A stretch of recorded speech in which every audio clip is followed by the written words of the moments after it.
दोस्तों देखिए, आज हम लोग पढ़ेंगे हिंदी। और हिंदी का टॉपिक होगा हिंदी एवं अन्य भारतीय भाषाओं के बारे में हम चर्चा करेंगे और उसी पे जानते हैं। तो सबसे पहले हम डालेंगे हिंदी में हिंदी एवं अन्य भारतीय भाषाएं। अन्य भारतीय भाषाएं। सबसे पहले हम एवं शब्द पे ही चर्चा करते हैं। यहाँ एवं लिखा हुआ है, एवं को किस तरीके से हम लिख सकते हैं, ये एवं सही है या ये, तो दोनों सही है। लेकिन यहाँ पे अगर एवं के बाद अगर कोई स्वर स्टार्ट होता है तो ये वाला एवं ऊपर वाला जो लिखा हुआ है इसको सही मानते हैं। अगर व्यंजन आता है तो हम इस एवं को सही मानते हैं। इस तरीके से ध्यान रखिएगा, ये शुद्ध वर्तनी में आपको व शुद्ध वाक्यों में काम आएगा, यहाँ पे ध्यान रखिए। अब हम सबसे पहले करते हैं हिंदी की उत्पत्ति के बारे में कि हिंदी का जन्म किस तरीके से हुआ। तो हम सबसे पहले ध्यान देते हैं, या हम जानते हैं, इससे पहले कह सकते हैं भाषा के बारे में थोड़ा सा 2 मिनट की चर्चा करते हैं। भाषा क्या है? भाषा वह है जो हम अपने भाव विचार एक दूसरे तक यानी अभिव्यक्ति तक पहुंचाते हैं या आदान प्रदान करने की प्रक्रिया को हम क्या कहते हैं? भाषा कहते हैं। भाषा किस धातु से बना है? भाषा शब्द किस धातु से बना है? तो ये संस्कृत के भाष धातु से बना है। संस्कृत के भाष धातु से बना है। भाष धातु से बना है, जिसका अर्थ होता है कहना या बोलना, या हम कह सकते हैं इसी को बोलते हैं भाकना भी कह देते हैं, यानी बकना। जैसे गांव की भाषा में लैंग्वेज में बोलेंगे तो ये क्या है? भाष्य का अर्थ होगा। और भाष्य में अप्रत्यय लगने से इसका क्या बन जाता है? भाषा बन जाता है। यहाँ ध्यान रखिएगा। अब इसके बाद हम देखते हैं कि इसकी उत्पत्ति किस तरीके से होती है। हिंदी शब्द की, हिंदी की उत्पत्ति की चर्चा करते हैं। हिंदी शब्द की जो उत्पत्ति है तो सिंधु शब्द से हुई है। किस शब्द से हुई है? सिंधु शब्द से हुई है। सिंधु शब्द से हुई है, यानी जब ईरानी भारत में आए, यानी जो सिंधु नदी के किनारे लोग रहते थे उनको सिंध के वासी या सिंध के निवासी बोला करते थे उनको। और ईरानी लोग सा को हा बोलते थे और धा को दा बोलते थे, लेकिन स्वर सेम थे, स्वर में कोई चेंजमेंट नहीं था। इस तरीके से शब्द बना है हिंदू, और हिंदू से बना है हिंदवी, और हिंदवी से बना है आपका हिंदी। इस तरीके से हिंदी की उत्पत्ति होती है, जन्म होता है हिंदी का। और अगर पूछा जाए कि हिंदी किस भाषा का शब्द है, तो हिंदी फारसी भाषा का शब्द है। ये किस भाषा का शब्द है? फारसी भाषा का शब्द है। हिंदी, हिंदू, हिंदुस्तान, ये दोनों के दोनों फारसी भाषा के शब्द हैं। तो यहाँ पे हम लोगों ने इसके बारे में चर्चा की। अब क्वेश्चन हम बात करते हैं कि 13वीं सदी में भारत के फारसी कवि औफी ने सर्वप्रथम हिंदवी शब्द का प्रयोग किया। यानी 13वीं सदी में सबसे पहले हिंदवी शब्द का प्रयोग किसने किया है? तो भारत के फारसी कवि औफी ने किया है। भारत के ये फारसी कवि थे औफी। और 16वीं सदी में मलिक मोहम्मद जायसी ने भी हिंदवी शब्द का प्रयोग किया। और जायसी का मतलब ये है कि उनके गांव का नाम था। ये जायस नगर के रहने वाले थे। ये रायबरेली के पास, यानी रायबरेली में पड़ता है, यानी अमेठी में पड़ता है, जहाँ से राहुल गांधी चुनाव लड़ते हैं। तो वहाँ से क्या है, ये क्या है, वो जायस नगर है, शहर का नाम है। उसके शहर के नाम से उनके गांव का नाम उसके पीछे जुड़ गया, जायसी बोलने लगे। और 17वीं सदी में मुसलमान कवियों ने हिंदवी और हिंदी दोनों शब्दों का प्रयोग किया। 18वीं सदी में जब अंग्रेजों का आगमन हुआ तो भारतीय जनमानस ने इसे स्वीकार किया। यहाँ तक तो हमने हिंदी की चर्चा की, हिंदी की उत्पत्ति के बारे में। अब हम बात करते हैं कि विश्व की सबसे प्राचीनतम भाषा की बात करते हैं। विश्व की सबसे प्राचीनतम भाषा कौन सी है? पुरानी भाषा कौन सी है? प्राचीनतम भाषा की बात करते हैं। सबसे प्राचीन भाषा की बात की जाए या प्राचीनतम भाषा की बात की जाए तो संस्कृत है। कौन सी है? संस्कृत है। संस्कृत की समय सीमा के बारे में हम चर्चा करते हैं। संस्कृत की समय सीमा या काल निर्धारण बताइए। तो संस्कृत का काल निर्धारण कितना है? 1500 ईसा पूर्व, यानी ईसा मसीह के जन्म से 1500 साल पहले संस्कृत हमारी प्रचलन में थी।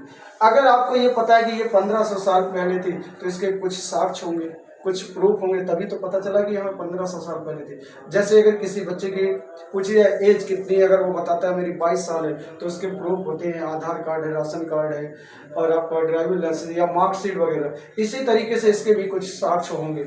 और वो क्या है, मानव उत्पत्ति का, जिस आधार से हमें पता चलता है कि संस्कृत कब थी, इसका काल निर्धारण कैसे पता चलता है, तो हम ध्यान रखिए। मानव उत्पत्ति का प्रथम ग्रंथ ऋग्वेद है। कौन सा है? ऋग्वेद। मानव उत्पत्ति का प्रथम ग्रंथ ऋग्वेद है। ऋग्वेद के समकालीन दूसरा कौन सा वेद है? तो वो है अवेस्ता। समकालीन पूछा है, नहीं आप यजुर्वेद, सामवेद और अथर्ववेद बता दें तो वो गलत है, वो इनके बाद में आए हुए हैं, तो वो समकालीन कैसे हो सकते हैं, वो तो छोटे हैं। जैसे एक पिता के अगर 4 पुत्र हैं तो वो समकालीन थोड़ी होंगे। अब ये नहीं कि लॉजिक लगा दो आप अपना कि जुड़वा है, यहाँ पे ये नहीं लॉजिक लगे। यहाँ पे ध्यान रखना, अगर जैसे 4 पुत्र हैं, एक पिता के 4 पुत्र हैं, 4 पुत्र हैं, तो उनमें से समकालीन तो नहीं होंगे, लेकिन समकालीन कौन होगा? जैसे मोहल्ले में पड़ोसी 22 साल का कोई दूसरा लड़का होगा पड़ोसी, उसको हम कहते हैं समकालीन कहते हैं। तो इसी तरीके से इसका समकालीन कौन होगा? समकालीन की बात करते हैं तो इसका समकालीन होगा अवेस्ता। और अवेस्ता कहाँ का है? ईरान का है। ये ईरान का ग्रंथ है। कहाँ का है? ईरान का है। तो संस्कृत को अब चर्चा करते हैं, तो इस आधार से हमें ऋग्वेद से पता चलता है कि संस्कृत हमारी 1500 साल पहले थी। यहाँ पे ध्यान रखिएगा कि आप लोग संस्कृत को कितने पार्ट में बांटा गया, कितने भागों में बांटा गया? संस्कृत को 2 पार्ट में बांटा गया, और 2 भाग कौन कौन से नाम बताइए? एक है वैदिक संस्कृत और दूसरा है आपका लौकिक संस्कृत है, लौकिक संस्कृत। और इनके कह सकते हैं इनकी समय सीमा क्या होगी, इनका काल निर्धारण क्या होगा? वैदिक संस्कृत। इनको 1500 ईसा पूर्व से 1000 ईसा पूर्व तक, और इसका लौकिक संस्कृत का काल निर्धारण क्या होगा, समय क्या होगा? ये 1000 ईसा पूर्व से, इसी आधार पे आपको यहाँ पे टिक करना है। 1000 ईसा पूर्व से 500 ईसा पूर्व से, यानी ईसा पूर्व तक, यानी ईसा मसीह के जन्म से यहाँ 1500 साल पहले संस्कृत थी, और उसी को 2 पार्टों में बांटा गया। अब क्वेश्चन बनता है कि वैदिक संस्कृत का दूसरा नाम क्या है, अन्य नाम क्या है? तो वैदिक संस्कृत को हम बोलते हैं अलौकिक। लौकिक के आधार पर कुछ व्याकरण, कुछ संस्कृत शास्त्रियों ने इनको क्या नाम दे दिया? अलौकिक दे दिया है। अलौकिक विलोम शब्द के आधार पर इसको हम कह सकते हैं अलौकिक संस्कृत। अगर इसका अलौकिक है तो लौकिक का अन्य नाम क्या हो सकता है? तो यहाँ पर उत्तर संस्कृत है। लौकिक संस्कृत का अन्य नाम उत्तर संस्कृत और ब्राह्मण संस्कृत भी इसी को बोला जाता है। और जो हमें पढ़ना है, इसमें एक विशाल काव्य छिपा हुआ है जिसको हमें पढ़ना है, वो लौकिक संस्कृत है। कौन सा है? लौकिक संस्कृत। लेकिन यहाँ पर चर्चा करते हैं कि देववाणी किस संस्कृत को कहते हैं? संस्कृत को तो कहते हैं, लेकिन किस संस्कृत को कहते हैं? अगर संस्कृत में पाठ दे दिए जाए, अगर पूछे सिंपल क्वेश्चन दे दिया जाए कि पाली, संस्कृत, अभ्रंश, अवट, तो आप आंसर कर सकते हैं संस्कृत। लेकिन अगर संस्कृत में पूछा जाए कि बताइए देववाणी किस संस्कृत को कहते हैं, तो देववाणी वैदिक संस्कृत को बोलते हैं। किसको बोलते हैं? वैदिक संस्कृत को बोलते हैं देववाणी, यानी देवताओं की वाणी, जिसमें देवताओं की चर्चा की, क्योंकि इसमें वेद वगैरह लिखे गए हैं। वेद, ऋग्वेद,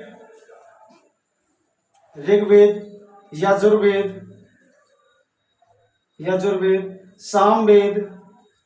सामवेद, अथर्ववेद, पुराण, उपनिषद, इनकी चर्चा की गई है। इसमें किसमें की गई है? वैदिक संस्कृत में की गई है। लेकिन हम पढ़ना क्या है? लौकिक संस्कृत, जिसमें एक विशाल काव्य छिपा हुआ, विशाल साहित्य छिपा हुआ। और यहाँ पे हम ध्यान देते हैं, इससे एक महाकाव्य लिखे गए। कौन कौन से? जैसे रामायण, महाभारत। लेकिन क्वेश्चन इस तरीके से बनता है, यहाँ पे ध्यान रखिएगा कि चारों वेदों को अगर एक साथ कहा जाए, अलग अलग नाम ना दिया जाए, चारों वेदों के एक समूह को हम क्या कहेंगे? चारों वेदों के समूह को हम क्या कहेंगे? चारों वेदों को अगर अलग अलग नाम ना दिया जाए तो इसको हम संहिता बोलेंगे। क्या बोलेंगे? संहिता बोलेंगे। और अगर देखा जाए यहाँ पे कि अगर जय संहिता इसको बोलते हैं, तो जय संहिता किसके कहते हैं? चारों वेदों के समूह को अगर संहिता कहेंगे तो जय संहिता किसे कहेंगे? तो यहाँ पे ध्यान रखिए, जय संहिता बोला जाएगा महाभारत को। तो यहाँ पे हम लोग इतना कंप्लीट किए। इसके बाद हम लोग पढ़ते हैं लौकिक संस्कृत को। किसको पढ़ते हैं? लौकिक संस्कृत को। देखिए आज की लौकिक संस्कृत, नेक्स्ट क्लास में हम लौकिक संस्कृत के बारे में चर्चा करेंगे, जो एक नवीन भाषा विकसित करती है, जिसे हम कहते हैं पाली। पाली पाली की अगर समय सीमा की बात की जाए तो 500 ईसा पूर्व से प्रथम शताब्दी तक या 0 ईस्वी तक हम कह सकते हैं। और इसमें किस धर्म के लोगों ने प्रचार प्रसार किया था, तो बौद्ध धर्म के लोगों ने प्रचार प्रसार किया था। और जब वो पढ़े लिखे और विद्वान हुए तो उन्हें त्रिपिटक जैसे आदि ग्रंथ भी इसी पाली भाषा में लिखे गए। और भारत की प्रथम देशी व जनभाषा कौन सी है, पालीस। ये प्रत्येक बार एग्जाम में, प्रत्येक वर्ष किसी न किसी एग्जाम में पूछा जाने वाला क्वेश्चन है। और पाली भाषा से एक नवीन भाषा विकसित होती है जिसे हम कहते हैं प्राकृत, और प्राकृत को ही हम कहते हैं मलिक्षों की भाषा। मलिक्षों का मतलब होता है नैसर्गिक या स्वच्छंद होता है। और इसकी समय सीमा की बात करें तो प्रथम शताब्दी से 500 ईस्वी तक होगा। अब हम लोग ईस्वी स्टार्ट कर देते हैं जहाँ से 0 शताब्दी आ जाती है, 500 ईस्वी तक होगा। और प्राकृत भाषा किस धर्म के लोगों ने प्रचार प्रसार किया है, तो जैन धर्म के लोगों ने प्रचार प्रसार किया है। और प्राकृत भाषा से एक नवीन भाषा या नई भाषा विकसित होती है जिसे हम कहते हैं अपभ्रंश कहते हैं। और अपभ्रंश को अब हम अगली क्लास में इस तरीके से पूरा डिटेल में चर्चा करेंगे। और अपभ्रंश को कितने पार्ट में बांटा गया है, अपभ्रंश को 7 भागों में बांटा गया है। और उन 7 भागों से 5 उपभाषा और 18 बोलियों का जन्म होता है। तो इस तरीके से हमें पूरा डिटेल करना है, उनकी बोली भाषा, 18 बोलियों का जो जन्म होगा, 5 उपभाषाओं का। तो ठीक है, अब मिलते हैं, आज के लिए यही रोकते हैं। और जय हिंद साथियों। सबसे ज़्यादा से ज़्यादा लाइक और सब्सक्राइब करें, चैनल को बढ़ाएं और आगे इसी तरीके आप लोगों को वीडियो मिलते रहेंगे। जय हिंद।